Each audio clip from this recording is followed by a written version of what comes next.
ओम शांति। यहाँ वाले बच्चे तो यह गीत रोज सुनते हैं। सेंटर्स पर भी जो बीके रहते हैं वह सुनते हैं। बाहर वाले तो सुनते नहीं हैं। वास्तव में यह गीत तो अनन्य बच्चों के घर में सबको रखना चाहिए, सबको जगाना चाहिए, क्योंकि इस गीत का राज बहुत अच्छा है। नया युग आ रहा है। नया युग अर्थात सतयुग। यह है कलियुग। कलियुग का विनाश होना है। सतयुग में राजधानी होती ही है भारतवासियों की। उनको गोल्डन एजेड वर्ल्ड कहा जाता है। गोल्डन एजेड वर्ल्ड में golden aged Bharat, iron aged दुनिया में आयन एजेड भारत। यह भी तुम ही जानते हो। तो गोल्डन एज में और कोई खंड अथवा धर्म होता नहीं। अभी है आयन एज, इसमें सब धर्म हैं। भारत का भी धर्म है जरूर, परंतु वह देवी देवता नहीं है। तो फिर होना जरूर चाहिए। तो बाप कहते हैं मैं आकर स्थापना करता हूँ। पहले पहले बाप का परिचय देना है। शास्त्रों की जब कोई बात करे तो उनको कहना चाहिए यह तो भक्ति मार्ग के शास्त्र हैं। ज्ञान मार्ग का शास्त्र होता नहीं।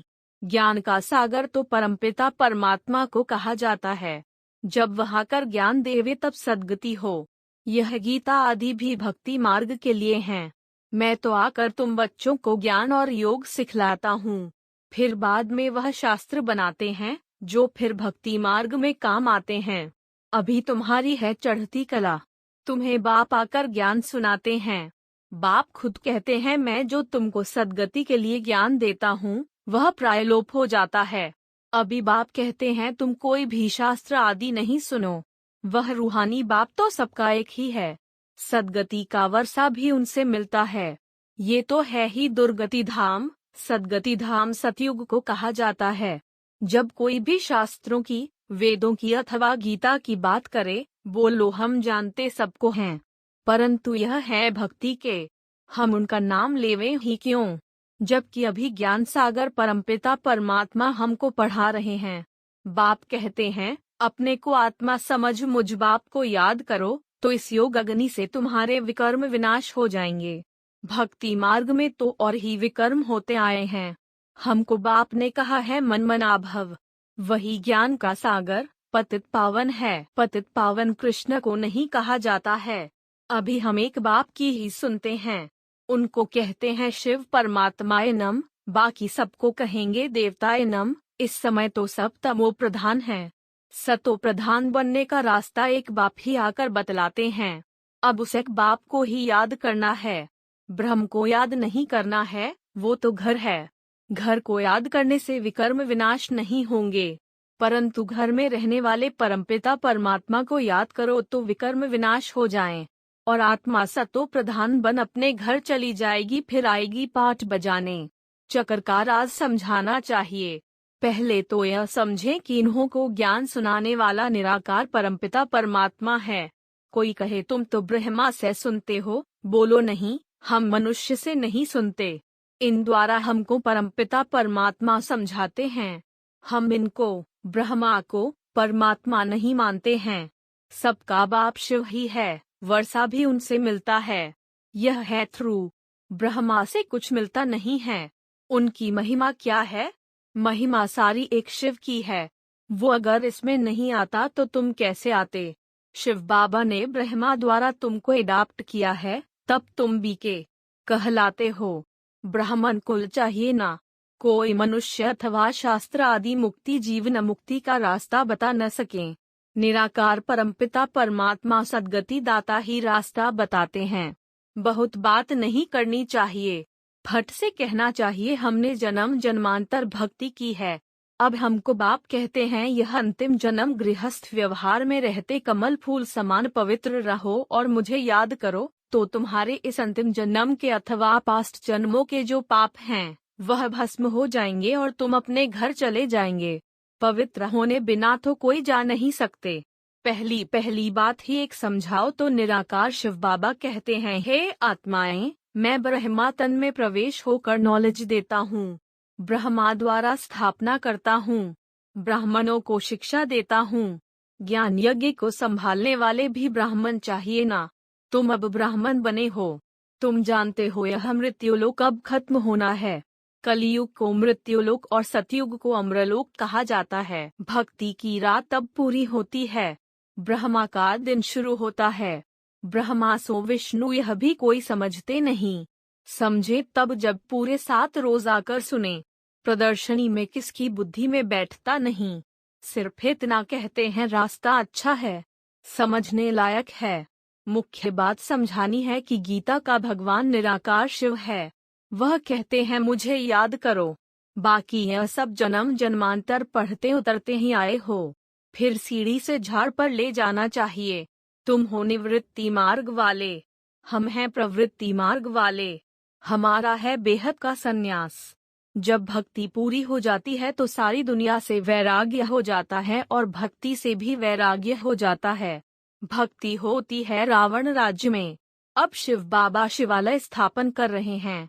शिव जयंती भी भारत में ही मनाई जाती है, तो यह पक्का हो जाए कि शिव बाबा ने आकर भारत को स्वर्ग बनाया है और नर्क का विनाश किया है। नई दुनिया में आने वाले ही यह राजयोग सीख रहे हैं। स्वर्ग में प्योरिटी, पीस, प्रॉस्पर्टी सब कुछ है। यहाँ जो सन्यासी आदि हैं, वह आधा प्योरिटी में है। वह जन्म गृहस्थी विकारी घर में ले फिर संन्यास करते हैं। यह समझाना होता है। शिव बाबा पतित पावन हमको ब्रह्मा द्वारा समझाते हैं। ब्रह्मा द्वारा राजयोग सिखलाकर यह बना रहे हैं। राजयोग द्वारा ही राजाई स्थापन हो रही है। यह गीता एपिसोड अब रिपीट हो रहा है। तुमको भी राजयोग सीखना हो तो आकर सीखो। यह ज्ञान प्रवृत्ति मार्ग का है। भगवान उवाच, गृहस्थ व्यवहार में रहते पवित्र बन मुझे याद करो तो विकर्म विनाश हो, और कोई उपाय ही नहीं है पावन बनने का। थोड़ी बात करनी चाहिए, मूझना नहीं चाहिए। बाबा ने समझाया है रात को बैठ विचार करो आज के सारे दिन में जो पास्ट हुआ, जो सर्विस होनी थी, ड्रामा प्लान अनुसार हुआ। पुरुषार्थ तो चलना है ना। प्रदर्शनी में बच्चे कितनी मेहनत करते हैं, यह भी जानते हो। माया के तूफान बहुत कड़े हैं। कई बच्चे कहते हैं बाबा इनको बंद करो, हमको कोई विकल्प ना आए। बाबा कहते हैं इसमें डरते क्यों हो, हम तो माया को कहेंगे और जोर से तूफान लाओ। बॉक्सिंग में 1-2 को कहते हैं क्या कि हमको जोर से उल्टा सुलटा नहीं लगाना जो हम गिर पड़े। तुम भी युद्ध के मैदान में होना, बाप को भूलेंगे तो माया थप्पड़ लगाएगी। माया के तूफान तो अंत तक आते रहेंगे। जब कर्मातीत अवस्था होगी तब यह खलास होंगे। तूफान बहुत आएंगे, डरने की कोई बात नहीं।